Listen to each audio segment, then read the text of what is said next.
I'm Manveen Rana, Innovations Editor here at Hub Culture at Davos 2024, and I'm joined by Shamina Singh from Mastercard, who are a big partner of Hub Culture this year. And every year. And every year. Shamina, you have a huge presence right in the middle of town. What has this Davos been like for you? Well, thanks to your partnership, we have had prime real estate in a very great part of town. I think it's meant having the visibility, it's meant having a convenient location for us to gather, not only for our staff, but also from our customers, policymakers, and other leaders that we want to ensure that we get to have some of these conversations with. And so I think having a space here placed so prominently has been a real help.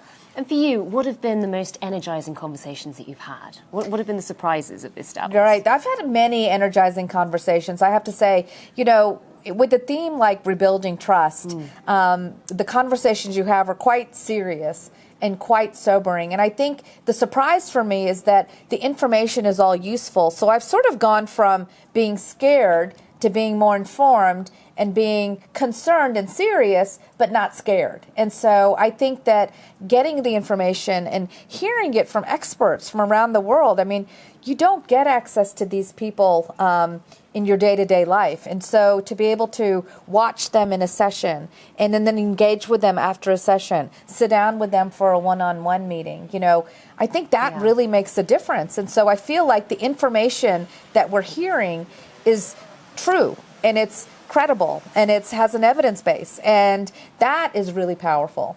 And were there sort of innovations and ideas that you just hadn't come across until you got to Davos that sort of made you think, light bulb moment? Yeah, you know, it's some of it has to do with the evolution of the ideas. I think that's been really interesting. As an example, we actually sponsor 5 young global leaders to come to Davos from emerging markets. They're all women. And we had the opportunity to sit down with them in the building that you all built. And one of the stories in particular I thought was interesting because it was of a woman who is a doctor in Pakistan. And she decided, one day when she had to move away, she'd been volunteering in the slums to offer medical help to patients in the slums. And her husband got a job in a different city, so they had to move. And so she started to use the telephone to give consults over the phone in the slums. And then they went to iPhones, and then they went to, and then COVID hit.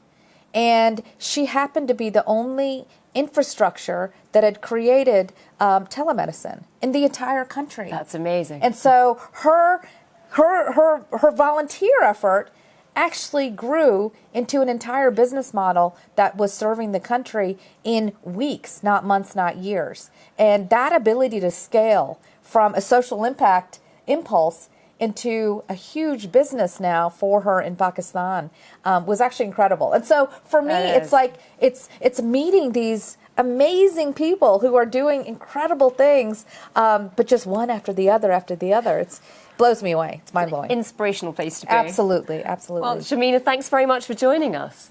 I'm Manveen Rana.